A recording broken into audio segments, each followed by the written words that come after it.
Hey guys, welcome back to my channel. In today's video we continue the collab with Kuro What Ifs of What If the Good Saiyans won the Civil War, and I hope you guys enjoy. Before we get started, thank you guys so much for 200 subs. I never thought I would reach this far, and while I will not make a 200 sub special, I made something else. A Discord server where you can hang out, show me some of your art, and give me some what if ideas. The link is in the description.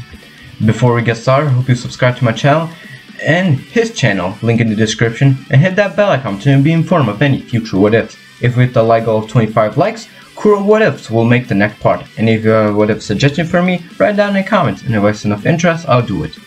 Where we left off is Goku winning the tournament, and thanks to his training with Raimin and Kami, he's a little bit stronger than his original self, so he beats Piccolo a little bit easier.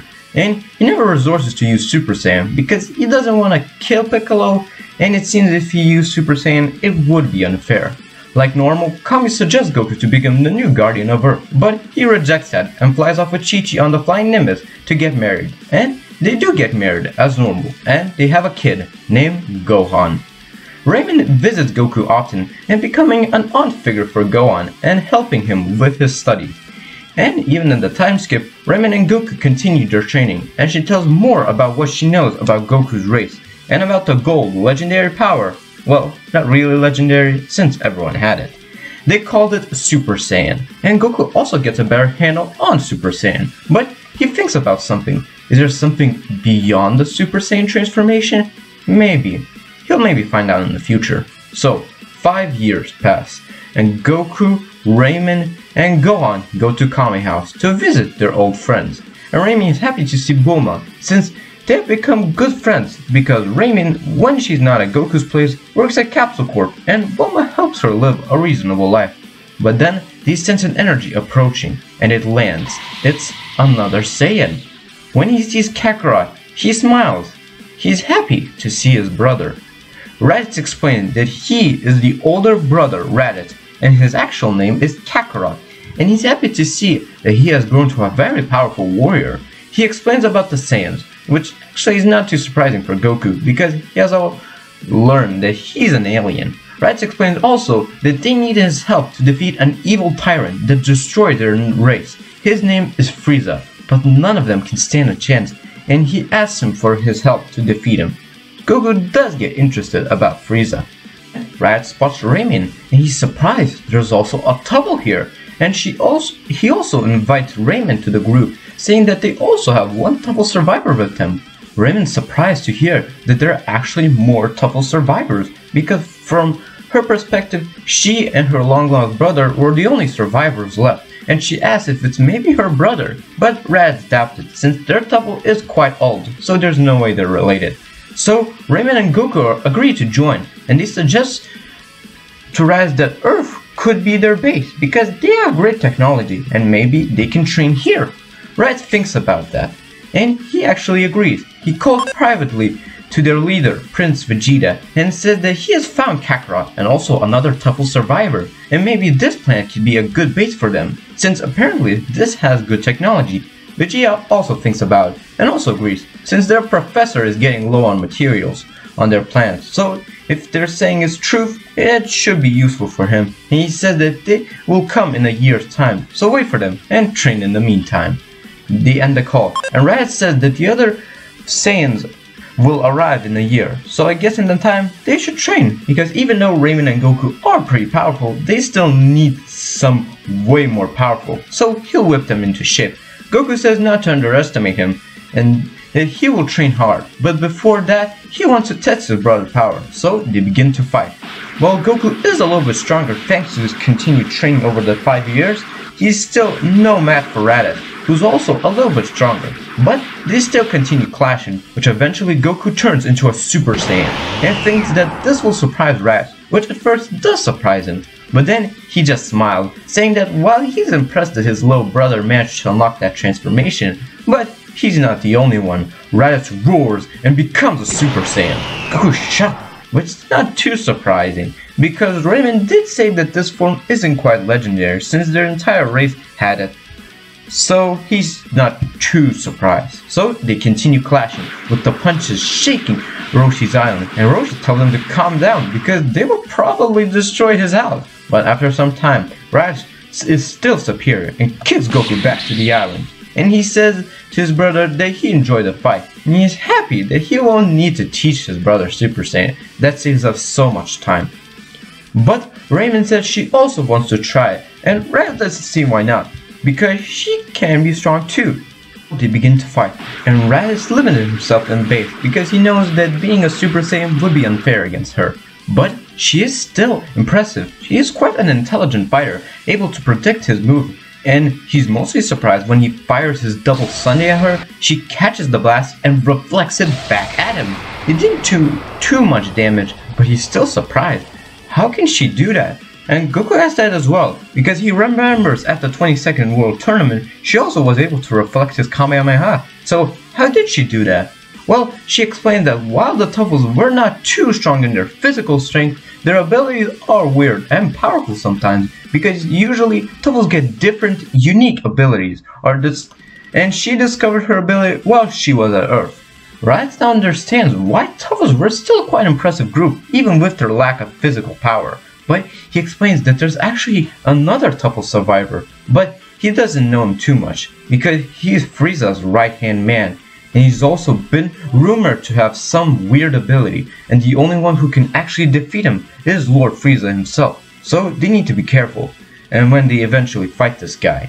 When they begin to fly off, Piccolo also arrives and says to them that he will join in their training, and he has heard everything about this Frieza and the alien. So he says that he will train with them, not just to lag behind, but he also wants to conquer this planet himself. Of course, Raditz takes that as a threat and is ready to kill Piccolo, but Goku stops him and says that he's cool, and says to Piccolo that he can train with them, but when they eventually fight, he will stop him. So, while they wait for the Saiyans, Raditz lives with the Sun family, and he's impressed to see Gohan, and apparently he is a hybrid Saiyan. And maybe Raditz thinks that hybrids could be even stronger than purebloods, and he suggests training the boy because he could become a very powerful warrior. But Chi-Chi glares at him, saying that there's no way he'll train her boy, and he'll become a great scholar, not some power-hungry warrior. With Raditz being afraid of her, lets go of it, but still keeps it in mind. And after a year passes, a big ship arrives at a planet, and they land on a wasteland to let nobody notice them. And Raditz introduces the group: Nappa, Vegeta, their leader, Broly, and their Tuffle researcher, Dr. Mew. Of course, where did Dr. Mew and Broly come from? So let's go back a little bit. Before Planet Vegeta's destruction, King Vegeta visits his son in the incubation pod, and he's surprised with his power level, and he's confident when his son grows up, his power will be able to surpass Frieza and save them all. But before leaving, the guards inform the king about the son of Paragus, Broly, and that he has a power level beyond his son. Vegeta's surprised, because when he activates the scatter on the boy, his power level is beyond his son. And while he is a little bit jealous, but he also sees potential in Broly. If he and the Prince Vegeta team up, when they grow up, eventually they will definitely be able to defeat that tyrant Frieza. So instead of exiling him, he calls Paragus and congratulates him about his newborn son, and he may have the potential to surpass Frieza if their sons work together one day. And Paragus is thankful for the king noticing his son and not becoming too jealous. So after Broly leaves his incubation pod, he's put on the same team with Vegeta, and with them is Raditz and Nappa. And he is with them when the planet is eventually destroyed. And even when they hear that a meteor destroyed it, they don't believe it. Obviously, it's impossible for that, so they immediately suspected it was Frieza himself who destroyed that planet. So they just continue working under Frieza. They never do usually conquer planets, but when they were kind of forced to, they did. But they would in secret help planets with poverty states. Until one day, they get a signal. It is weak, but it seems like a signal for help. So they decide to check it out. And when they arrive on the random planet, they use their scatters to find any power levels, but they were too weak. Is there an even intelligent life here? But they hear a shout, and when they look back, they see a Tuffle comes at them, saying that they're Saiyan, and they're all surprised that there's a Tuffle survivor. and he explains his situation. His name is Dr. Mew, and he's been stuck on this planet since his ship was destroyed. But he's happy that he's finally being rescued and asks if the planet is okay. But when they explain the situation, Dr. Mew is saddened to hear that his planet is no more, and he's practically the only survivor of his race. And he swears revenge against Frieza, and he'll help the Saiyans in any way he can. Oh, back in the present, Raditz introduces everyone, and Vegeta introduces himself to Kakarot, sizing him up. Well, this Vegeta is of course a good guy. He's still prideful like his original self, but he still thanks them for letting them stay on this planet. And Dr. Mew meets Raimin, and even though they don't know each other, they're still happy that at least there are some survivors of their race. So the Saiyans have a new base on Earth, and Mew's surprised with their technology. This kind of reminds him of his race, because while they were not physically powerful, it seems like their technology here is pretty amazing. So he shows the briefs how to make a gravity chamber, and also shows him some of his other projects, but he never managed to complete them since the resources on his planet were pretty low. And he shows him his most impressive project. He calls it Project Baby, and they're also surprised with this project, and they help with that. But it seems like for the project to be completed, it will take a long time, but they're confident that when eventually this project is complete, it will be amazing. So, with the help of Dr. Mew, the briefs make an entire gravity building so that Broly, Raditz, Vegeta, Nappa, Goku, Piccolo, and Raimin can all train together. And Goku finds out that practically everyone has Super Saiyan.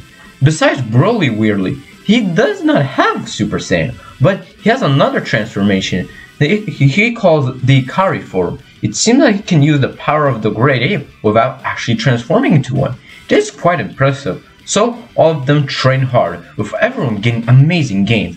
Bulma also made new armor for Goku and Vegeta, and Vegeta is getting along with Bulma a little bit earlier, since Vegeta actually did nothing wrong, so Bulma is a little bit more attracted to Vegeta. So the Saiyans keep on training, with all of them having the goal to surpass the Super Saiyan transformation. The humans also train with them, but with their human biology, they're not able to keep up with the Saiyans. And Kami sees it, and he actually informs them that he has managed to get a deal with King Yama, and they can go to King Kai's planet to train, and maybe to get some interesting techniques. Of course, the humans don't refuse, so they go to this planet. And while the Saiyans are training, Piccolo and Raimin usually train together, since they're the only ones who don't have Super Saiyan or any transformation. Even Gohan joins them from time, after some convincing from Chi-Chi. And when the humans return, everyone's surprised by their progress. They have managed to unlock the Kaioken and the Spirit Bomb. Raimin and Piccolo are interested with the Kaioken because it seems it can increase their power, and ask the humans to teach him. And since Piccolo and Raimin are quick learners, they quickly get the Kaioken, and Piccolo is able to push his Kaioken more thanks to his Namekian biology. But back with the Saiyans, their training is coming along great. Everyone's getting amazing gains, and after some time, Goku and Vegeta are finally able to unlock an evolution of Super Saiyan, which they call Super Vegeta and Super Goku, and the power is actually quite amazing. And while Vegeta is impressed with his power, he has another idea how to become stronger. So he begins to train more often with Broly, and Vegeta asks him if he can teach him how to transform into this Ikari form to him. And since Broly has practical mastery over this form, and Vegeta already can control his Great Ape, he does eventually teach Vegeta how to do it, and Vegeta quickly learns it. But Broly is a little bit confused why Vegeta wants to unlock this form, since it is way weaker than Super Saiyan. But Vegeta has an idea about this form. So the Saiyans continue training, and months and almost a year passes, and Frieza is getting a little suspicious. The Saiyans have not returned in a while, and the last signal they managed to get from them is on a planet called Earth. So he sent some scouts out there to check on the Saiyans, but they never return. So he knows what is happening. Long-awaited Saiyan rebellion has finally come, and he needs to put a stop to them before the Saiyans become too strong for him. So he tells his right-hand man, Orin, that they will go to Earth and to call the Ginyu Force. Orin is another tough survivor, and the twin brother of Raimin. Going back after the planet Vegeta's destruction, two pods were flying through space. one landed on Earth and the other pod landed on a random planet. But the Tuffles did not expect that the planet was in the middle of conquering by Frieza. So some scouts managed to find the pod, and they're surprised that a Tuffle managed to survive. So they decide to bring him back to Frieza. And like the scouts, Frieza is also surprised to see a Tuffle survivor. He thinks about killing him, but he sees potential, and maybe he could be a valuable soldier. So he recruits him to the Frieza force. Of course, Oren already knows that Frieza destroyed his race, but for now he needs to be loyal because he has practically no other choice. So he trains all day long and trying to gain loyalty to Frieza so he can explore more of the galaxy, because for now his only goal is to find his sister, and maybe the both together can stop Frieza and avenge their race. And he actually usually requests Frieza to train him because he wants the most brutal training ever, and Frieza says okay. And this is training kinda is like Tagama was in Resurrection F. Frieza only using him as a punching bag, and his durability and power increase exponentially, but Frieza isn't going too powerful. He's getting minimal gains actually.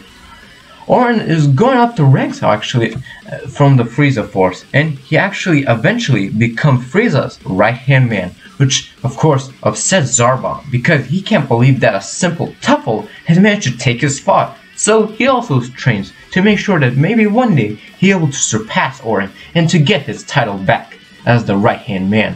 Frieza tells Oren that they will go to Earth and to call the Ginyu Force. And a couple weeks pass, and Frieza's spaceship arrives at Earth, with Frieza first stepping out, and in front of his eyes, he sees Vegeta.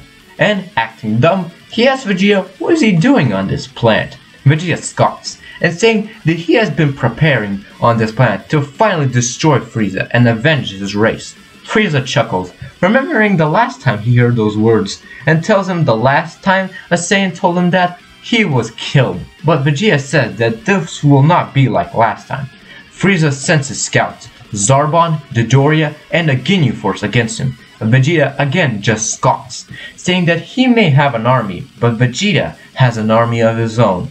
And he signals, and all of his army arrives. The Saiyans, Nappa, Raditz, Gohan, Broly, and Goku.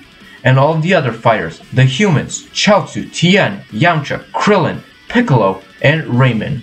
Frieza notices Raimin, and he's surprised there's also another Tuffle survivor, and to make it interested, he calls Oren and says to deal with the other Tuffle, and if he can defeat him, this will prove his loyalty to him. And Raimin is shocked that the evil Tuffle Raditz mentioned was her brother. And Oren is also surprised his sister is here. He is of course happy to see her, but he needs to keep his disguise. So without saying anything, he rushes at her sister and the other warriors doing the same, and a full-on war commences. Before we start, let's talk about power levels. First, the villains, with Frieza being the strongest in his final form, having a power level of 100 million, but he's still in his 50%. For now, not at full power.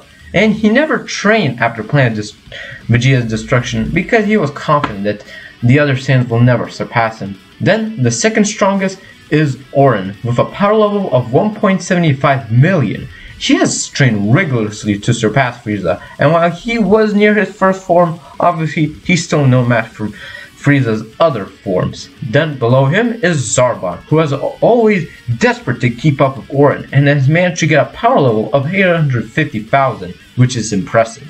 Then below him is the Ginyu Force, with power levels from 500,000 to 750,000, with them also training in the time, since they were personal trainers when Frieza trained a little bit before he got the throne, so they also are stronger.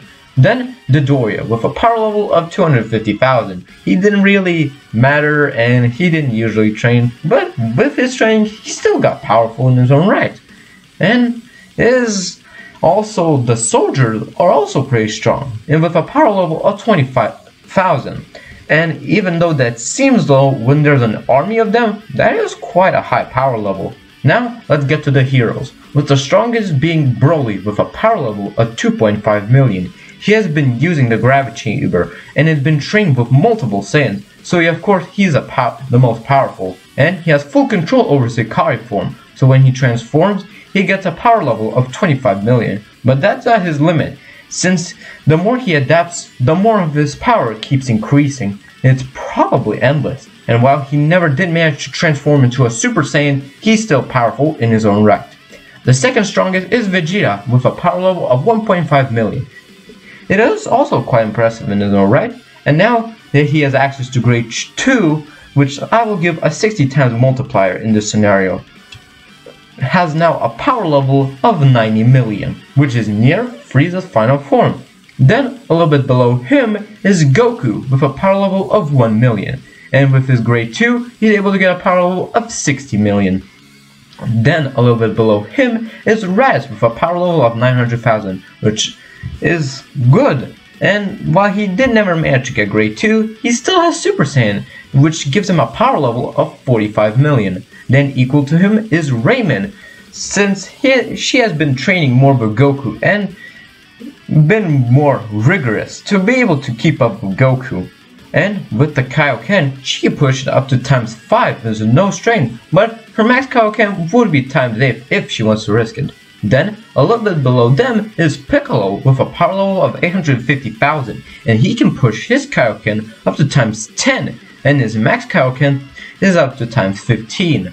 This is not too surprising because thanks to his Namekian biology, he can regenerate. Of course, it does still drain his stamina, but it's not hurting him not that much as a normal human. Then, below him is Nappa with a power level of 750,000. His ace is actually catching up with him, but that doesn't mean he can't keep up, and with Super Saiyan, he has a power level of 37.5 million.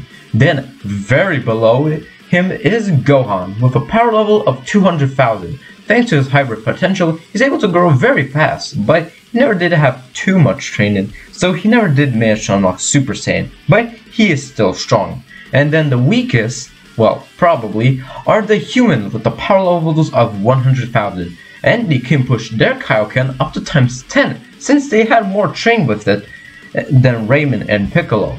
Now the war really begins, and the first fight is between Raimin and Orin.